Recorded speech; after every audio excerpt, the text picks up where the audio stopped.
Capítulo 5. O que é e o que não é a oração. Salmo 69, versículo 13. Mas quanto a mim, minha oração é a ti, Senhor, em um tempo aceitável. Ó Deus, na multidão da tua misericórdia, ouve-me, na verdade da tua salvação. A oração não gira em torno da nossa própria vocação, assim como o telefone não tem fim em si mesmo. O objetivo principal da oração é servir como um canal de conexão em nossos relacionamentos. E se o seguramos aos nossos ouvidos sem envolver uma outra pessoa do outro lado, ela não estará cumprindo o seu propósito. Da mesma forma, existem atividades com as quais você se pode comprometer que podem parecer com a oração, mas não são realmente oração. Se Deus não estiver verdadeiramente fazendo a sua parte, sentar-se com seus olhos fechados, tentando esvaziar a cabeça de toda a atividade cerebral, é bom, mas não é oração. Aquele minuto de silêncio em público que muitas pessoas fazem não é uma forma de substituir a oração. A fim de apaziguar a acessibilidade dos grupos, os direitos civis, isso é bom, mas não é a oração. Repetir palavras incoerentemente não é oração. Cruzar as pernas e cantar um mantra também não. Acender uma vela, manter alguém em seus pensamentos ou sua mente nada disso é oração. Você pode ficar de joelhos na igreja com a sua cabeça baixa, olhos fechados e até mesmo falar palavras em voz alta que soam como oração. Mas se você não estiver fazendo isso para impressionar, se você estiver fazendo isso para impressionar, ou na verdade não está falando com Deus, apenas está cumprindo uma rotina, você não está realmente orando. Sim, as pessoas podem orar ou fazer várias coisas que tradicionalmente significam oração, mas simplesmente executá-las como rotina, não a transforma em uma oração. A oração, na sua essência, significa comunicar-se com Deus, reverentemente, abertamente, sinceramente, interagindo diretamente com o magnífico Deus do universo que está presente.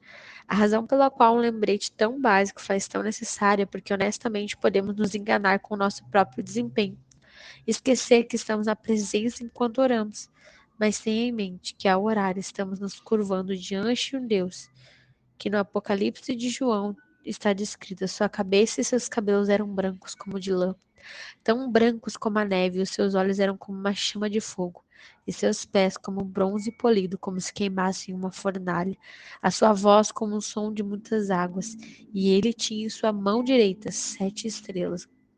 Da sua boca saiu uma espada afiada de 2 gumes, e da sua face era como o sol, quando brilha em sua força.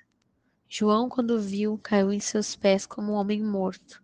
Sua reação imediata foi adorar, mas ele ficou estupefado, teve medo. Mesmo Jesus colocando a mão sobre João e dizendo: não temas. O fato que permaneceu e que permanece é que ele não é menos majestoso e temível.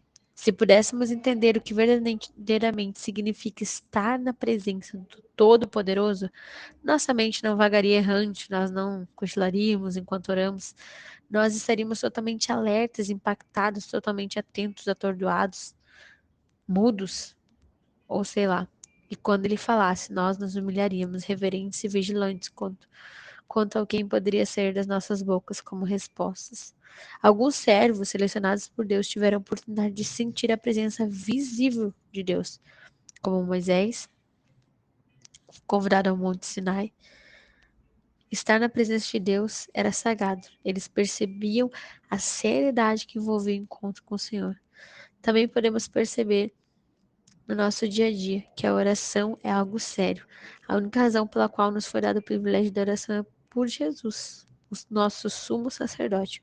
Assumiu nossos pecados violentamente sobre si ao preço que seu próprio sangue, adentrando os céus. Quando construíram o templo, os israelitas antigos foram instruídos por Deus a pendurar um espesso véu entre o interior do templo e o lugar santíssimo, por trás da qual a presença entraria. Uma vez no ano, no dia cerimonial da expiação, o sumo sacerdote tinha autorização de entrar nesse lugar. Mas Jesus, o nosso sumo sacerdote, é o imaculado Cordeiro de Deus, cujo sacrifício foi digno de ser aceito como forma de pagamento pela culpa. No momento da sua morte, este pesado véu do santuário rasgou-se em duas partes, de alto a baixo, como resultado através do sangue expiatório de Cristo.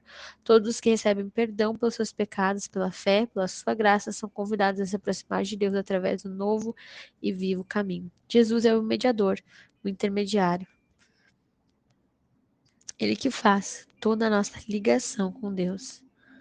Sim, o nosso Deus é fogo consumidor. Hebreus 12, 29 diz: aproximar-se dele em nossa pecaminosidade seria como tentar aproximar um picolé do sol. Devemos sempre lembrar o quão maior e mais alto e mais perfeito do que nós ele é.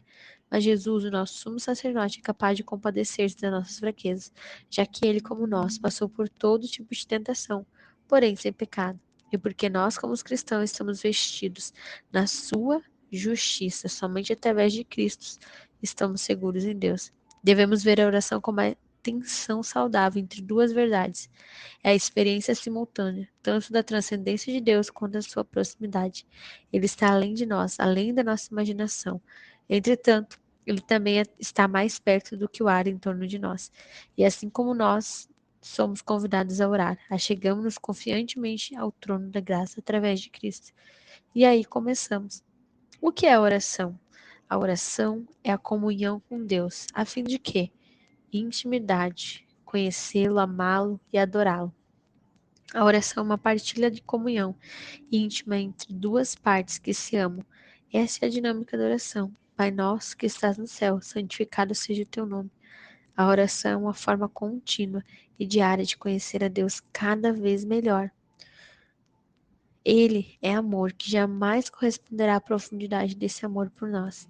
A oração de Paulo pela igreja em Éfeso era que eles pudessem ser capazes de compreender, como todos os santos, qual seja a largura e o comprimento e a profundidade, a altura e conhecer o amor de Cristo. Segundo, o que é a oração e a comunhão com Deus? Entender e viver em conformidade com a sua vontade e suas maneiras. A oração não se limita a mudar as coisas, ela vai nos mudar. Conforme oramos, Deus revela a sua vontade e os seus caminhos para nós e nos guia, começa a alinhar os nossos corações e mentes com a sua mente.